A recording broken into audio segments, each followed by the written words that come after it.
Section 45 of the Glories of Mary by St. Alphonsus Liguori.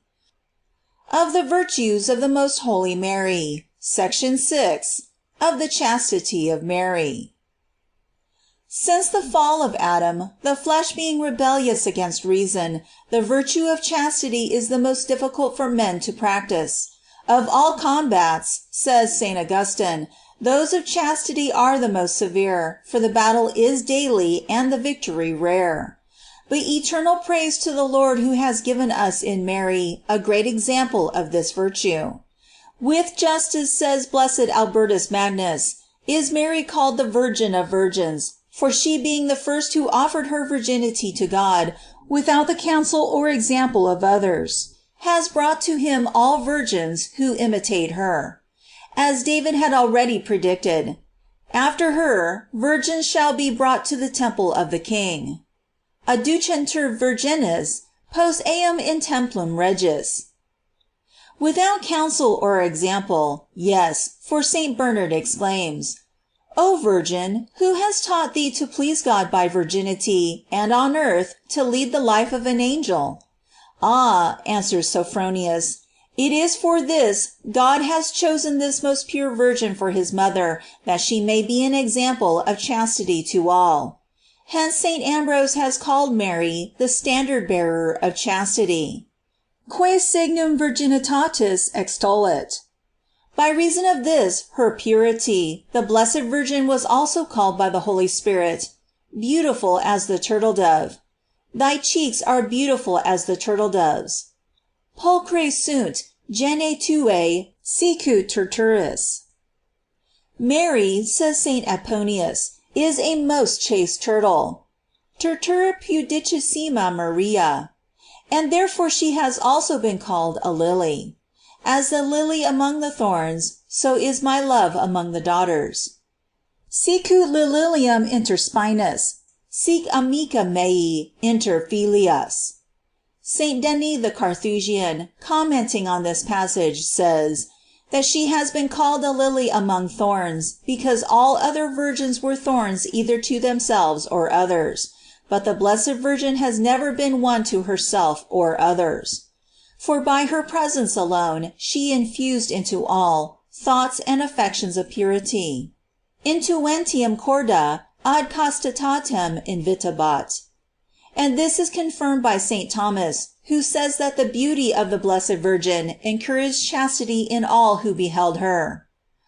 Pulchritudo beata virginis, intuentes ad castitatem excitabat. St. Jerome declares himself of the opinion that St. Joseph preserved his virginity by the society of Mary, for the saint thus writes against the heretic Helvidius, who denied the virginity of Mary.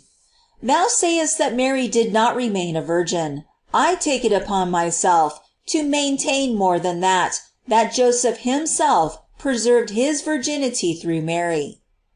A certain author says that the Blessed Virgin so loved this virtue, that to preserve it, she would have been ready to renounce even the dignity of Mother of God. This we may learn from her own answer to the Archangel.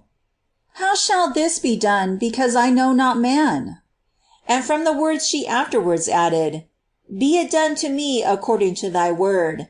Fiat mihi secundum verbum tuum, signifying by this that she gave her consent on the condition of what the angel had assured her, namely, that she should become a mother by means of the Holy Spirit alone. St. Ambrose says, He who has preserved chastity is an angel, he who has lost it is a devil. According to the words of our Lord, they shall be as the angels of God in heaven. But the unchaste become odious to God as the devils. And St. Remigius said that the greater number of adults are lost through this vice. The victory over this vice is rare, as has been said in the words of St. Augustine at the beginning of this section. But why is it rare? Because the means for conquering it are not put in use. The means are three, according to Bellarmine, and the masters of the spiritual life: fasting, avoiding dangerous occasions, and prayer. Jejunium, periculorum evitatio, et oratio. By fasting is meant mortification, particularly of the eyes and of the appetite.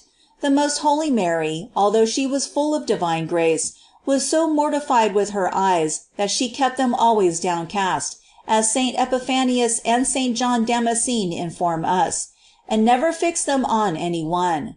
They say that from her childhood she was so modest, that she was the wonder of all. And hence Saint Luke remarks, that in going to visit Saint Elizabeth, she went with haste, abiit cum festinatione, that she might not be long seen in public. Philibert relates with regard to her food, that it was revealed to a hermit named Felix, that the infant Mary took milk only once a day.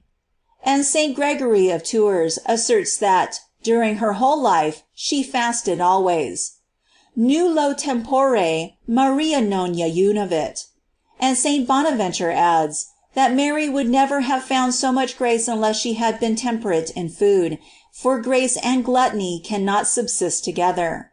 In a word, Mary practiced mortification in everything, so that of her it was said, my hands dropped with myrrh.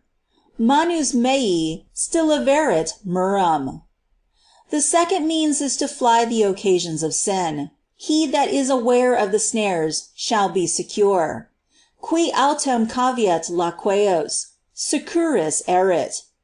Hence Saint Philip Neri said that in this warfare cowards conquer, that is, those who avoid dangerous occasions. Mary shunned as much as possible the sight of men, and therefore Saint Luke says that in her visit to Elizabeth she went with haste into the hill country. Abiit in montana cum festinatione. And a certain author remarks that the Virgin left Elizabeth before the birth of the Baptist, as we learn from the Gospel itself, in which it is said that Mary abode with her about 3 months, and she returned to her own house. Now Elizabeth's full time of being delivered was come, and she brought forth a son. And why did she not wait till his birth? In order to avoid the conversation and visits which would follow that event. The third means is prayer.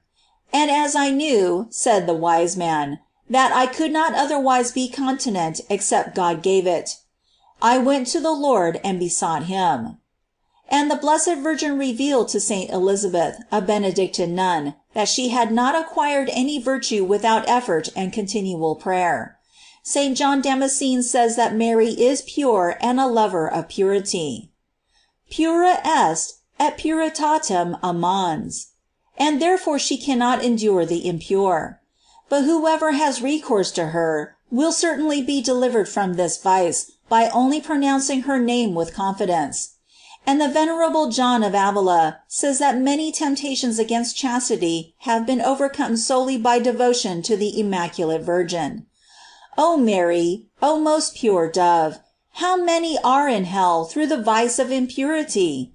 O Lady, obtain for us that always in our temptations we may have recourse to thee, and invoke thee, saying, Mary, Mary, help us. Amen. End of section 45.